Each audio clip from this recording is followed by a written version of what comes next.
Welcome back. And today we have one of my subscribers. He has some questions, and I want to use the opportunity to answer any questions he might have, kind of like an AMA, and kind of explain like the process to get inside the union and his questions he might have. And so this is Gordo. And can you introduce yourself for a little bit for me for a Uh, second? my name is obviously I'm going off my nickname. I live here in the Bay Area, San Francisco, Mm. and I'm currently trying to join the Carpenters Union. And at this moment, pretty much open up to any type of trade right now. So it's just a matter of whatever lands first. Okay. Now, as far as the Carpenters Union, have you done all the paperwork for that? Like, have you went down to the local union hall, or are you kind of just trying to get your feet wet? I've already gone down to the Union Hall. I've also already signed up for the apprenticeship program that we have down here in the Bay Area. Hmm. So I'm pretty far down the list. I know the list. They refresh 2 years, and I know starting April they're gonna restart the list. So it's a matter of just whoever signs up the fastest is gonna get called into training, of course. But I did that about 3 years ago. Never got called back, and I did it with it. I signed up to the new list when I got refreshed. I did it within minutes. It's been over 3 years and never got called back, and that's just the Wow. training. I've gone down to the Union Hall, and they just recommended me to go down to any job site that looks professional in terms of organization, where you see hard hats, vest, in terms of safety. And Tower crane. yeah, they were pretty much just giving me tips. Go around the job sites, just how you were mentioned that you were doing when you landed a job, or you were trying to put on your hard hat, which I have my hard hat right here in my car. Hmm. I have a list of all the companies that have their the job sites. So I've been using that, and I've been driving around, and I've been doing that for the last 2 months, and pretty much I've been getting turned down, or I get my information taken down, but I never get called back. So I'm pretty much just insisting everywhere I go right now. Okay, so are you making sure that like every job that you're going on to, most of them have like a tower crane? That's because for the most part, union carpenters are going to have tower cranes. It's going to be one of the bigger jobs, bigger concrete jobs. Are you focusing more on that? Because I know sometimes a lot of non-union jobs they may look the same, but they have like a different aesthetic, right? Yeah, Like you. no. As of right now, I've been pretty much just going off the list that I got directly from the union, and Hmm. just they're all there's small jobs, relatively small jobs. I've been hitting down. I've been getting over to Oakland lately. I haven't gone to San Francisco yet because the list here doesn't really have any areas in San Francisco. But I just mainly been sticking around here in my area, and I found there's a relatively a good amount of job sites. It's just that everywhere I go, they tell me that they're kind of slow right now. They have a lot of people that they've laid off. They have people waiting on the. They have them on the sidelines. So it's just a matter of seniority when it comes down to that. That makes sense. I know a lot of times in like Oregon, we have something called like a carpenter's helper, and so you're not necessarily in the union yet, but it gives you a little bit more leeway. Because I know some of these jobs, like they can't hire you as a carpenter apprentice unless they have a certain amount of journeyman on the job, right? So I think it's either 2 to 1 or 3 to 1. Like you can't have a surplus of too many apprentices, but if you go down to your local union hall and ask them, they may allow you to be a carpenter's helper, and that's pretty much like the laborer version of what a carpenter does. You'll pretty much do all the same things that an apprentice does at the first like 2 terms, except it gives you more leeway to get hired. Now, it kind of seems like what's going on with you, which kind of happens sometimes, especially with the pandemic ending, is that there's a lot of like slow right now because it's the winter time, but also they're having a little bit of a time readjusting to like jobs coming up. So, have you heard anything about the spring, or is it just seem like everybody's kind of just blowing you off? Like, what is the vibe like when you first go into these job sites? Uh, it's more of a blowing me off, pretty much. Not really considering me at all. Mainly based on experience, and that's I happen to think that's the main factor. It's Yeah. just totally based on experience, and I even make calls, and they tell me we only hire via union, and I'm like, I know that. So that's why I'm trying to call you guys to see if you guys can bring me on and sponsor me so I can join. Yeah. and they're just like, oh well, right now we're not that busy, so call back later, and that's about it. Now, what time are you showing up to these jobs? I know sometimes it's difficult to hit like multiple jobs early, right? Yeah. You only could hit like one. So like, what time are you showing up usually? Um, Within, I say, like around 7 to 7:30, the earliest. Hmm. And I saw your video and you mentioned that to not go after 11, and Yeah. I kept on going to different job sites. So like the latest I would go was like around 1 o'clock. After that I stopped because I just figured, okay, these guys go in pretty early. I'm pretty sure they're off around 2 o'clock, so it's probably Yeah. not a good time to go out. Um, have you if I was you, I would try to go there maybe around like 6:30, like six just because a lot of times we do start at like 7 o'clock for the most part. Yeah. And you want to get there a little bit early and kind of get an idea, maybe see some guys and ask them because I know sometimes a lot of these superintendents or foremen, their mind is so scatterbrained, they're focusing on the next task and they're not really thinking about like the person anymore, right? Like the individual. So Yeah. sometimes it's good to like contact a couple of like journeymen that are down there, maybe some of the guys as they're leaving the truck, like, hey, what's up, bro? My name's Gordo. I'm trying to get a job. I'm motivated. Like, can you help me out a little bit? Because for me, like if you're in Oregon, I could help you out a lot, right? But since you're in California, it's a little more difficult. I do know some people that might be able to help you. I'm gonna make some phone calls and see what I could do, but I only have so much reach, right? Yeah. But it's important that you contact people that are in that area. So like I said, go to a job site early, 6:30, 6:15ish, maybe the first car even around the area of a big job. And so you can kind of see guys funneling in and then maybe contact a couple guys like, hey man, I'm trying to get a job. I know that I'm fresh, I'm green, but I'm a hard worker. Just give me a shot. You know what I mean? And if I can't get a shot with you guys, like where's a job that I could best, use my skills to get hired on, right? Because I know at some point someone's gonna give you a shot. Like, I mean, if you are tenacious and you constantly keep being after it and people keep seeing you, someone's gonna give you a shot, bro. I'm Yeah. telling you, someone's gonna give you a shot. Now, if you sit home and just make phone calls every day, that's not gonna work. I No, mean, the phone calls, that's like that's more of once you're already in the union, right?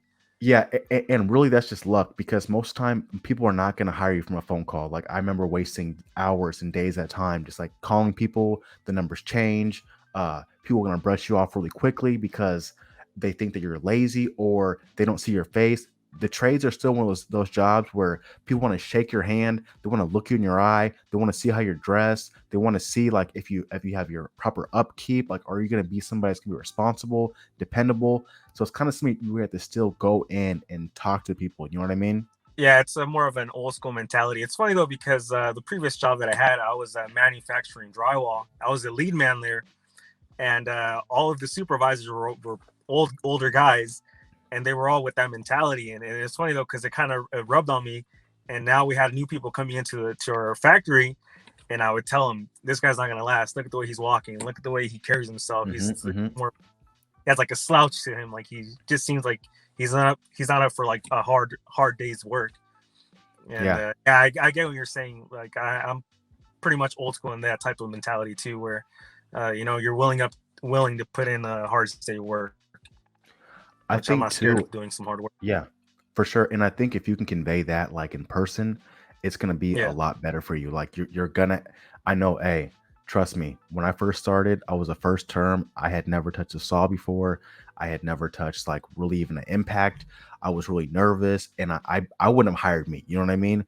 But Yeah. eventually, if you're just tenacious enough and you keep going, you're gonna get a shot. And also, when you do go to these job sites, make sure you get guys' numbers. Like, hey, bro, if you don't mind, can I get your number? You know what I mean? And then just keep hitting them up like, hey, maybe every week or whatever. If you don't find a job soon, just hit them up like, hey, just checking in again with you, see if you know of any leads or whatever. Like I'm motivated.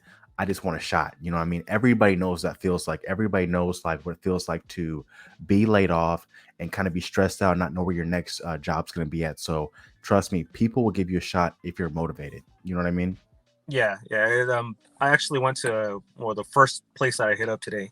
On my way out, I ran into another contractor, and it was for one of the job sites that I had previously gone to. But this is Hmm. a foreman, and I ended up getting his number, and he said he's opening up his own company. So it's going to be non-union. What he's doing, it's on his own account, and I just pretty much figured, okay, I'll take down his information, give him my information, and I'll work with him for a little bit, get that relationship going on with him, seeing if he Mhm. can help me out to join that company that he's currently working for. That's the way I kind of thought it out, and seeing like meanwhile, it's like an income also. Yeah. So I know you said you've been on the waiting list for 3 years. So have you heard anything about how the union how it works? Because I know when I first started, when you get your list, they say that if you go 2 years, you are automatic entry the next time the list comes around after that 2 years. You know what I mean? Once you reapply. So it's not the same. It's not the same thing in San Francisco. This is just for the apprenticeship program. This is in order for me to actually be considered into like the union. Like I just signed up for the apprenticeship program. Oh, you just signed up for the apprenticeship program. Yeah, Okay. yeah. Well, I'm like Okay. number 2 on the list. Oh Last that I yeah. heard. Yeah, pretty far down. But one thing I know is that when it comes to like the apprenticeship or whatever, if you get hired off the out of work list, at least in Oregon, it's usually you're the first person, the last person to get hired, and the first person to get fired. So you don't want to depend on that. I mean, the carpenters union is a little bit different than like pipe fitters or electricians. A lot of those guys, they're just given a job, and you go to a certain job site, and then that's where you go, and that's where you get hired. For us, we still have to go get our own jobs. You know what I mean? And so Yeah, you definitely want to build that, familiarity with contractors.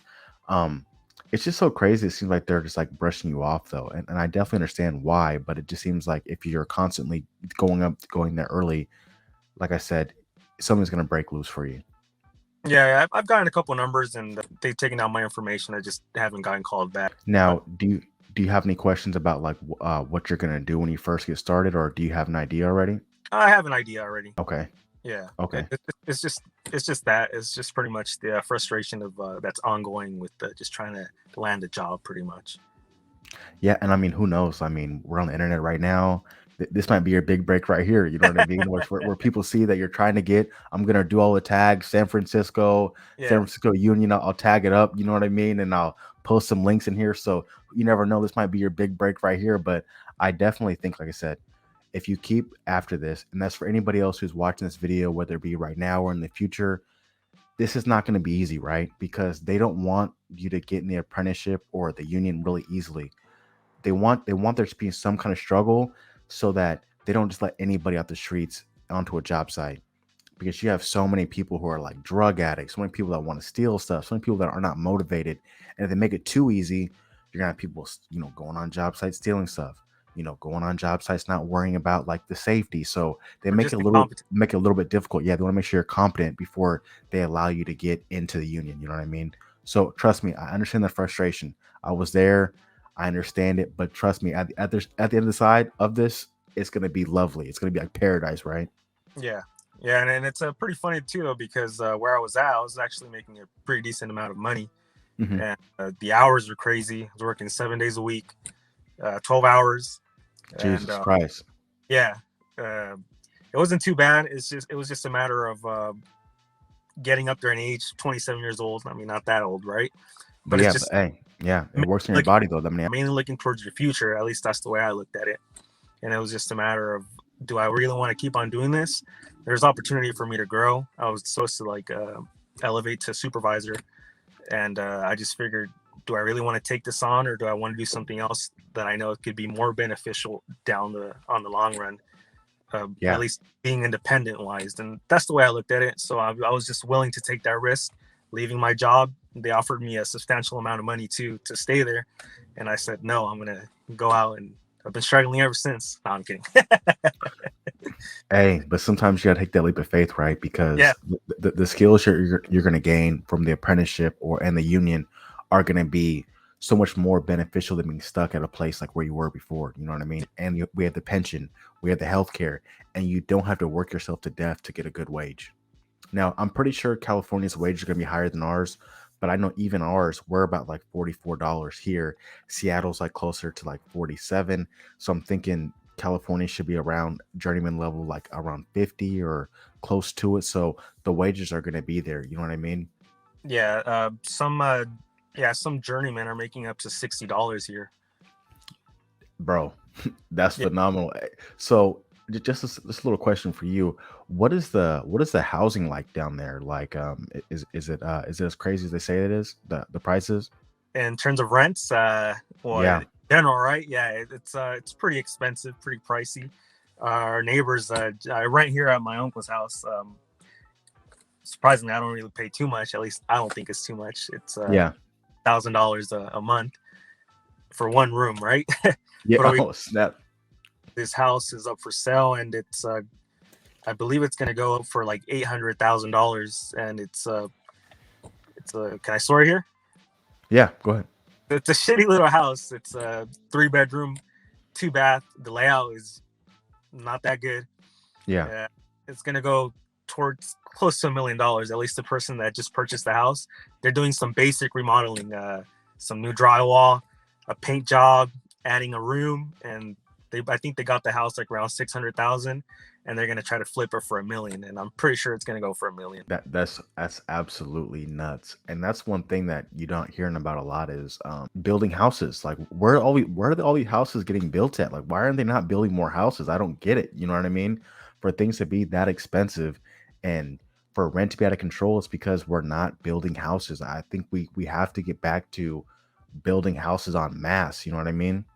Yeah, yeah. It's a matter of supply and demand, but then also it starts to come over on the economic spectrum to Hmm. where 2020 we had the what was it, the bill that passed, and the Oh, the CARES Act and all that stuff. yeah, to where a quarter of the amount of money that was I think whatever money was flowing in the Hmm. economy, they added like a quarter of that amount into the economy.